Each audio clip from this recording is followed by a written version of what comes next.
आकाशवाणी गोरखपुर से प्रादेशिक समाचार।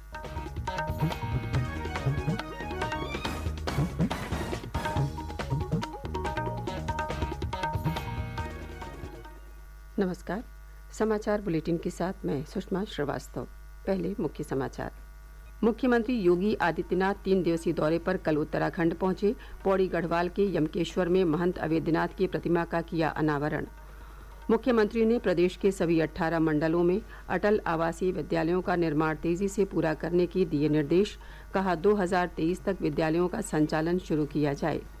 खेलो इंडिया विश्वविद्यालय खेलों का कल भव्य सांस्कृतिक और रंगारंग कार्यक्रमों के साथ हुआ समापन और ईद उल फित्र का त्यौहार पारंपरिक आस्था और उल्लास के साथ मनाया गया। अक्षय तृतीया और परशुराम जयंती पर भी प्रदेश भर में विभिन्न कार्यक्रमों का हुआ आयोजन।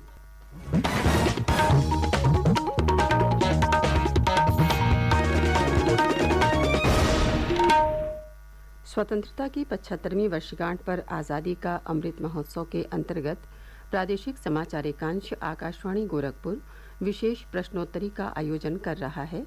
इसके तहत हर सप्ताह बृहस्पतिवार को सुबह 7:20 पर प्रसारित प्रादेशिक समाचार बुलेटिन में श्रोताओं से देश के स्वाधीनता संग्राम और उसके गौरवशाली इतिहास पर एक प्रश्न पूछा जाता है। इस प्रश्न का सही उत्तर भेजने वालों में से एक भाग्यशाली विजेता के नाम की घोषणा अगले दिन शुक्रवार को समाचार बुलेटिन में की जाती है। आप भी हमारे इस क्विज का हिस्सा बन सकते हैं। अमृत महोत्सव क्विज श्रृंखला का अगला प्रश्न कल सुबह प्रादेशिक समाचार बुलेटिन में पूछा जाएगा। अपने जवाब हमें ईमेल आईडी airnews.gkp@gmail.com पर भेजें। जवाब के साथ अपना नाम, पता और फ़ोन नंबर अवश्य लिखें, जिससे विजेता बनने पर आपसे संपर्क किया जा सके। और अब समाचार विस्तार से। मुख्यमंत्री योगी आदित्यनाथ 3 दिवसीय दौरे पर कल उत्तराखंड पहुंचे। उन्होंने अपनी जन्मभूमि पौड़ी गढ़वाल में यमकेश्वर स्थित गुरु गोरखनाथ महाविद्यालय के परिसर में ब्रह्मलीन महंत अवेद्यनाथ जी की प्रतिमा का अनावरण किया। इस अवसर पर उन्होंने कहा कि ब्रह्मलीन महंत अवेद्यनाथ जी की जन्मभूमि उत्तराखंड है। उनकी इच्छा थी कि इस क्षेत्र के युवाओं को उच्च शिक्षा मिले। आज उनका ये सपना पूरा हो रहा है। उनका सपना पूरा होते हुए देखकर मुझे गर्व हो रहा है। श्री योगी ने कहा कि विकास के क्षेत्र में आज उत्तर प्रदेश अग्रणी राज्य बन चुका है। कार्यक्रम में उत्तराखंड के मुख्यमंत्री पुष्कर सिंह धामी, शिक्षा मंत्री डॉक्टर धन सिंह रावत, उत्तराखंड के पूर्व मुख्यमंत्री त्रिवेंद्र सिंह रावत और तीरथ सिंह रावत भी उपस्थित रहे। मुख्यमंत्री योगी आदित्यनाथ ने अपने पैतृक गांव जाकर अपनी मां और परिवार से मुलाकात की। मुख्यमंत्री कार्यालय के अनुसार श्री योगी कल हरिद्वार में परिसंपत्तियों के बंटवारे में उत्तराखंड के हिस्से में आए अलकनंदा होटल को राज्य को समर्पित करेंगे। साथ ही हरिद्वार में भागीरथी पर्यटक आवास गृह का लोकार्पण भी करेंगे। हरिद्वार में पर्यटकों एवं श्रद्धालुओं के ठहरने के लिए उत्तर प्रदेश सरकार द्वारा भागीरथी पर्यटक आवास गृह का निर्माण 4,326.9 लाख रुपए की धनराशि से कराया गया है। मुख्यमंत्री योगी आदित्यनाथ ने राज्य के सभी 18 मंडलों में अटल आवासीय विद्यालयों का निर्माण तेजी से पूरा करने के निर्देश दिए हैं। उन्होंने कहा कि ये सुनिश्चित किया जाए कि हर हाल में इन विद्यालयों का संचालन वर्ष 2023 तक शुरू हो जाए। मुख्यमंत्री एक दिन पूर्व लखनऊ में अपने सरकारी आवास पर अटल आवासीय विद्यालयों की मानक संचालन प्रक्रिया के संबंध में प्रस्तुतिकरण का अवलोकन कर रहे थे। श्री योगी ने कहा कि विद्यालयों के निर्माण में गुणवत्ता का विशेष ध्यान रखा जाए।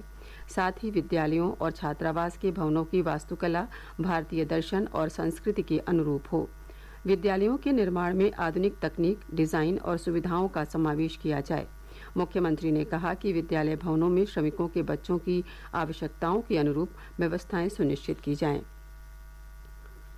प्रदेश के पंचायती राज मंत्री भूपेंद्र सिंह चौधरी ने बताया कि प्रदेश के वित्त आयोग के द्वारा पंचायत भवनों के निर्माण के लिए निर्धारित लक्ष्य 24,617 के सापेक्ष 21,629 पंचायत भवनों का निर्माण कराया गया है। उन्होंने बताया कि बलिया, सहारनपुर, आजमगढ़, बुलंदशहर, हापुड़, कुशीनगर, बिजनौर, सिद्धार्थनगर एवं एटा द्वारा लक्ष्य के सापेक्ष 75% से अधिक भवनों का निर्माण कार्य कराया गया है। उन्होंने कहा कि समस्त विभागीय अधिकारियों को निर्देश दिए गए हैं कि पंचायत भवनों के निर्माण में पूरी पारदर्शिता, गुणवत्ता एवं समयबद्धता का विशेष ध्यान रखा जाए। किसी स्तर पर अधोमानक निर्माण कार्य पाए जाने पर संबंधित अधिकारी की जवाबदेही तय करते हुए कठोर कार्रवाई की जाएगी। प्रादेशिक समाचार आप आकाशवाणी गोरखपुर से सुन रहे हैं। खेलो इंडिया विश्वविद्यालय खेलों का कल भव्य सांस्कृतिक और रंगारंग कार्यक्रमों के साथ समापन हो गया। समापन समारोह में 500 विद्यार्थियों ने आज़ादी का अमृत महोत्सव थीम के अंतर्गत योगासन प्रस्तुत किया। 10 दिन के इस आयोजन में देश के 208 विश्वविद्यालयों के 3,900 खिलाड़ियों ने 20 स्पर्धाओं में हिस्सा लिया। जैन विश्वविद्यालय 20 स्वर्ण के साथ शीर्ष स्थान पर, लवली प्रोफेशनल यूनिवर्सिटी 17 स्वर्ण के साथ दूसरे और पंजाब विश्वविद्यालय 15 स्वर्ण पदक के साथ तीसरे स्थान पर रहा। समापन समारोह में गृहमंत्री अमित शाह ने सभी खिलाड़ियों को इन खेलों में हिस्सा लेने के लिए बधाई दी। खेल मंत्री अनुराग ठाकुर ने कहा कि विश्वविद्यालय खेलों का आयोजन विश्व स्तर का किया गया। ईद उल फित्र का त्यौहार कल प्रदेश भर में आस्था और उल्लास से मनाया गया। रमजान के एक महीने के रोजे के बाद ईद की खुशियां आती हैं। कोविड महामारी के कारण 2 वर्ष के अंतराल के बाद ईदगाहों और मस्जिदों में सामूहिक नमाज अदा की गई और लोगों ने एक दूसरे के गले मिलकर ईद की मुबारकबाद दी। राजधानी लखनऊ में टीलेवाली मस्जिद, ऐशबाग ईदगाह और आसिफी इमामबाड़ा सहित शहर की सभी मस्जिदों में ईद की विशेष नमाज अदा की गई और मुल्क में अमन, चैन एवं तरक्की की दुआ मांगी गई। इस दौरान मस्जिदों और ईदगाह के पास पुलिस एवं जिला प्रशासन द्वारा व्यापक सुविधाएं तथा सुरक्षा के पुख्ता इंतजाम किए गए। इस बार सड़कों पर नमाज अदा नहीं की गई। मेरठ में नई पहल की गई।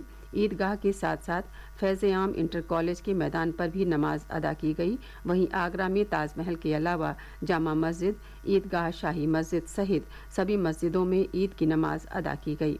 उधर मऊ जिले में भी शांति और सौहार्दपूर्ण माहौल में उल्लास के साथ ईद मनाई गई।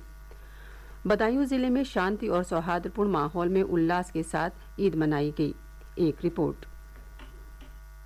बदायूं जिले में ईद उल फित्र का पर्व हर्षोल्लास के साथ मनाया गया। जिलाधिकारी दीपा रंजन, वरिष्ठ पुलिस अधीक्षक डॉक्टर ओपी सिंह, नगर पालिका चेयरमैन दीपमाला गोयल ने छोटे सरकार ईदगाह पहुंचकर सभी लोगों को ईद की मुबारकबाद दी। ईदगाह में हजारों की संख्या में नमाजी शामिल हुए। नमाज के बाद देश में खुशहाली और अमन चैन कायम रहे की दुआ की गई। नमाजियों ने एक दूसरे से गले लगकर ईद की मुबारकबाद पेश की। सुरक्षा के मद्देनजर ईदगाह और मस्जिदों पर भारी संख्या में पुलिस बल तैनात रहा। इसके अलावा जिले की दातागंज, सैजवान, बिसौली, दिलसी तहसील क्षेत्रों में भी ईद की नमाज शांतिपूर्ण तरीके से संपन्न हुई। तहसील क्षेत्रों में संबंधित अधिकारियों ने ईदगाहों और मस्जिदों पर पहुंचकर नमाजियों को मुबारकबाद पेश की। मोहम्मद नईम, आकाशवाणी समाचार, बदायूं।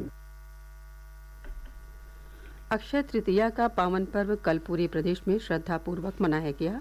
अक्षय तृतीया को सुख, सौभाग्य और सफलता का द्योतक माना जाता है। इस अवसर पर राज्य भर में वैवाहिक कार्यक्रमों के साथ अन्य शुभ कार्य आरंभ किए गए। साथ ही लोगों ने सोना चांदी खरीदने की परंपरा का भी निर्वहन किया। कल परशुराम जयंती भी मनाई गई। ऋषि परशुराम को भगवान विष्णु का छठा अवतार माना जाता है। सिद्धार्थनगर जिले में परशुराम जयंती के अवसर पर जुलूस निकाला गया। बाद में लोहिया हॉल में एक विशेष आयोजन भी किया गया। मुख्य अतिथि के रूप में स्थानीय सांसद जगदम्बिका पाल ने कार्यक्रम को संबोधित किया। इस अवसर पर ब्राह्मण महासभा से श्याम नारायण चौबे ने भी लोगों को संबोधित किया। कार्यक्रम में ब्राह्मण महासभा से राजेंद्र तिवारी ने भी भाग लिया। परशुराम जयंती पर गोंडा तथा बहराइच जिलों में भी कई कार्यक्रमों का आयोजन किया गया और जुलूस निकाले गए। पीलीभीत जनपद में परशुराम जी के चित्र पर माल्यार्पण कर विचार गोष्ठी का आयोजन किया गया, जिसमें उनके आदर्शों पर चर्चा की गई। उत्तराखंड में अक्षय तृतीया के पावन अवसर पर कल गंगोत्री और यमुनोत्री धाम के कपाट श्रद्धालुओं के लिए खोल दिए गए। इस अवसर पर बड़ी संख्या में श्रद्धालु उपस्थित रहे। गंगोत्री और यमुनोत्री धाम के कपाट अक्षय तृतीया के पावन पर्व पर खुलने के साथ ही चार धाम यात्रा प्रदेश में शुरू हो गई है। उधर वैदिक मंत्रोच्चार के बीच यमुनोत्री धाम के कपाट भी कल खुल गए। कोरोना के कारण चार धाम यात्रा पिछले 2 वर्ष बाधित रही, लेकिन इस वर्ष कोरोना के मामलों में कमी के कारण बड़ी संख्या में श्रद्धालु चार धाम यात्रा का रुख कर रहे हैं। और अब अंत में मुख्य समाचार एक बार फिर। मुख्यमंत्री योगी आदित्यनाथ 3 दिवसीय दौरे पर कल उत्तराखंड पहुंचे। पौड़ी गढ़वाल के यमकेश्वर में महंत अवेद्यनाथ की प्रतिमा का किया अनावरण। मुख्यमंत्री ने प्रदेश के सभी 18 मंडलों में अटल आवासीय विद्यालयों का निर्माण तेजी से पूरा करने के दिए निर्देश। कहा 2023 तक विद्यालयों का संचालन शुरू किया जाए। खेलो इंडिया विश्वविद्यालय खेलों का कल भव्य सांस्कृतिक और रंगारंग कार्यक्रमों के साथ हुआ समापन और ईद उल फित्र का त्यौहार पारंपरिक आस्था और उल्लास के साथ मनाया गया। अक्षय तृतीया और परशुराम जयंती पर भी प्रदेश भर में विभिन्न कार्यक्रमों का हुआ आयोजन। इसके साथ ही प्रादेशिक समाचारों का ये बुलेटिन समाप्त हुआ। नमस्कार।